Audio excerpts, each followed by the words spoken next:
বুড়া বয়সে ইনুস স্যার কি শুরু করছে এগুলা? মানে পুরাই আগুন ভাই, আগুন। আজকে আপনাদেরকে দুইটা ভালো খবর দিব, মানে ভেরি ভেরি ইম্পর্টেন্ট নিউজ। দেখেন, এক নম্বর নিউজটা হচ্ছে আমাদের যে মিরসরাইয়ে ভারতীয় অর্থনৈতিক অঞ্চল ছিল, সেই জায়গায়, মানে সেই মিরসরাইয়ে ভারতীয় অর্থনৈতিক অঞ্চলের জায়গায় আমাদের দেশ, আমাদের সরকার সামরিক শিল্প পার্ক তৈরি করার পরিকল্পনা নিয়েছেন। আর দুই নম্বর ভালো খবরটা হলো বাংলাদেশ, মানে আমরা সামরিক অস্ত্র তৈরি করব এবং সেই সামরিক অস্ত্র দেশের বাইরে রপ্তানি হবে, মানে বিদেশিদের কাছে আমরা সেগুলো বিক্রি করব।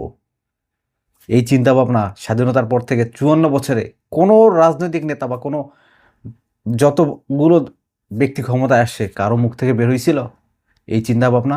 ভাই শোনেন, আবেগ দিয়ে কখনো জীবন চলে না, দেশ চলে না, সংসার চলে না। দেখেন, আপনি আবেগ দিয়ে বলতে পারবেন যে হ্যাঁ আমরা সবাই এক, আমরা কে কী করবে, ভারত আমাদের কিছু করতে পারবে না, বা অন্য কোনো দেশ আমাদের একটা চুলও ছিঁড়তে পারবে না। না ভাই, ভুল। আমরা ভারত কেন, আমরা ইভেন মায়ানমার, নেপাল, ভুটানের কাছেও নিরাপদ না। তারা যদি আসে এবং আমাদেরকে আক্রমণ করে, আমরা কয় মিনিট টিকতে পারবো বলেন? সর্বোচ্চ 10 মিনিট। এই লাঠি দিয়ে আপনি 10 মিনিটের বেশি টিকতে পারবেন না ভাই। কারণ এটা সে আদি যুগ না, এটা বর্তমানে হচ্ছে আধুনিক যুগ, প্রযুক্তির যুগ।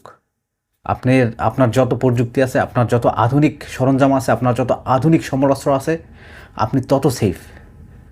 এই যুগে, এই বর্তমান যে যুগটা খুব খারাপ, এই যুগে কোনো ন্যায় বিচার নাই। দেখেন এই কে মানে আমি আমেরিকার কথাই বললাম, তারা হচ্ছে অন্য দেশের প্রধানমন্ত্রীকে ধরে নিয়ে আসে, কোনো এটা নিয়ে প্রতিবাদ নাই, কোনো আন্তর্জাতিক জাতিসংঘ কিংবা অন্য কোনো দেশ বা এই বড় একটা সংগঠন তারা কোনো পদক্ষেপ নেয়নি। সো বাংলাদেশে যদি কেউ সেরকম তুলে নিয়ে যায় বাংলাদেশের সরকারকে বা কাউকে, কেউ কিছু বলবে না।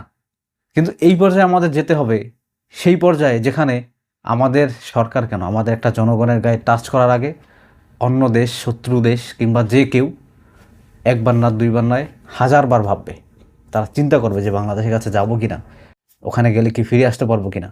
এখন আবেগ দিয়ে যদি ভাই না আমাদের লাঠি হবে, আমাদের বুকের জোর আছে, আমাদের ভাই হাতা এরকম ঠিক করে বলো যে আয় মার, ভাই এই প্রযুক্তির কাছে, আধুনিক সমরাস্ত্রের কাছে লাঠি বা আমাদের এই সাহস কিছু না। সাহস আছে, আমি জানি বাঙালিদের অনেক সাহস, বাংলাদেশিদের অনেক সাহস, কিন্তু আমাদের আরও আধুনিক হতে হবে, আমাদের আধুনিক সমরাস্ত্র লাগবে, আমাদের পুরো দেশকে একটা সিস্টেমের মধ্যে নিয়ে আসতে হবে, একটু সভ্য হতে হবে, আমাদের একটু ভদ্র হতে হবে, আমাদেরকে একটু শিক্ষিত হতে হবে, আমাদেরকে একটু দেশকে বেশি ভালোবাসতে হবে, তাহলেই সব সম্ভব। সো ইউনূস স্যারকে আমি ধন্যবাদ জানাই এবং আমি অ্যাপ্রিসিয়েট করি যে তার এই কাজগুলো আমাদের প্রতিটা বাংলাদেশের হৃদয়ে গেঁথে রাখার মতো কাজ তিনি করতেছেন। সো এরপরে যে সরকারই আসুক, সবার কাছে অনুরোধ থাকবে এই আধুনিকতার দিকে, আধুনিক সমরাস্ত্রের দিকে। বাংলাদেশের মানুষ, দেশের সার্বভৌমত্ব, দেশের মাটি, দেশের সীমানা সব কিছু প্রোটেক্ট দেওয়ার জন্য আমাদেরকে অবশ্যই সামরিক সরঞ্জাম বৃদ্ধি করতে হবে। আমরা দরকার হয় 3 বেলার জায়গায় 2 বেলা খাবো, তবু আমাদেরকে অস্ত্র বানাতে হবে, আমাদেরকে সুসজ্জিত হতে হবে, আমাদেরকে শক্তিশালী হতে হবে। আমরা চাইলেই সব পারি, আমরা চাইলেই সব সম্ভব।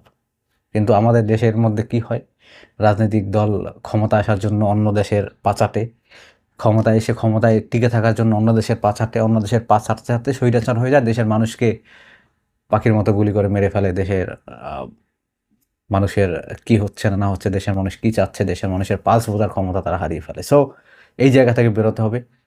যেই দালালি করুক, আমরা সেই দালালকে আর কোনোভাবেই ক্ষমতায় দেখতে চাই না। আমরা স্বৈরাচারকে না বলি, আর গণভোটে অবশ্যই হ্যাঁ বলি। আর অবশ্যই 10 দলীয় ঐক্যজোটকে ভোট দিয়ে বিজয় করে আমরা সুন্দর, শান্তিপূর্ণ এবং শক্তিশালী একটি বাংলাদেশ তৈরি করব। আসুন, কে দালালি করে, কে ভারতের পাচাটে, কে অমুকের পাচাটে, এগুলো আমরা সবাই জানি।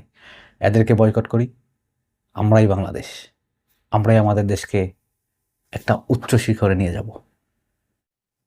ভালো থাকবেন, সবাই সুস্থ থাকবেন, আর অবশ্যই শাপলাকলিতে ভোট দিবেন।